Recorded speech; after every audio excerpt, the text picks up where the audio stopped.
Watazamaji wetu wa N&N Studio, siku ya leo tunasherehekea graduation nzuri ya World Hope Bible Institute, na kama unavyoona hapa niko na mwenzangu, niko na graduate mmoja ambaye anafuzu katika graduation yao ya kwanza ya World Hope Bible Study, na ningependa utambulishe kwa majina, pengine unaitwa nani?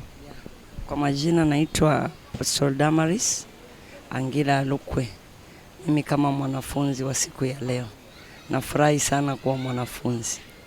Amen. Na pengine ningependa kukuuliza, hii ni graduation ya ngapi hivi katika World Hope Bible Institute? Kwangu ni ya kwanza.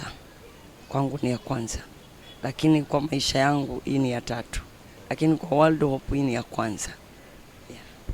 Asante sana. Kama ulivyosikia, kwake ni ya 3, lakini kwa World Hope hii ni ya kwanza. Na unajihisi je katika graduate na hii institute ya World Hope Bible? Najihisi moyo wangu uko na furaha. Nasikia raha sana kwa sababu haijakuwa rahisi.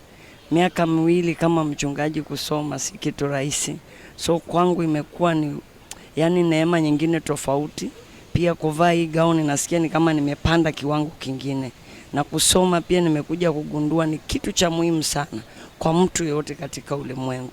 Inapanua mawazo, inapanua kila kitu ndani ya mwili. So kwangu najihisi moyo wangu ukiwa na furaha sana. Amen. Tunashukuru sana. Hayo ni mawazo ya mmoja anayefuzu hapo katika World Hope Bible Institute, na tunashukuru sana. Mungu akubariki. Amen. Amen. Asante sana.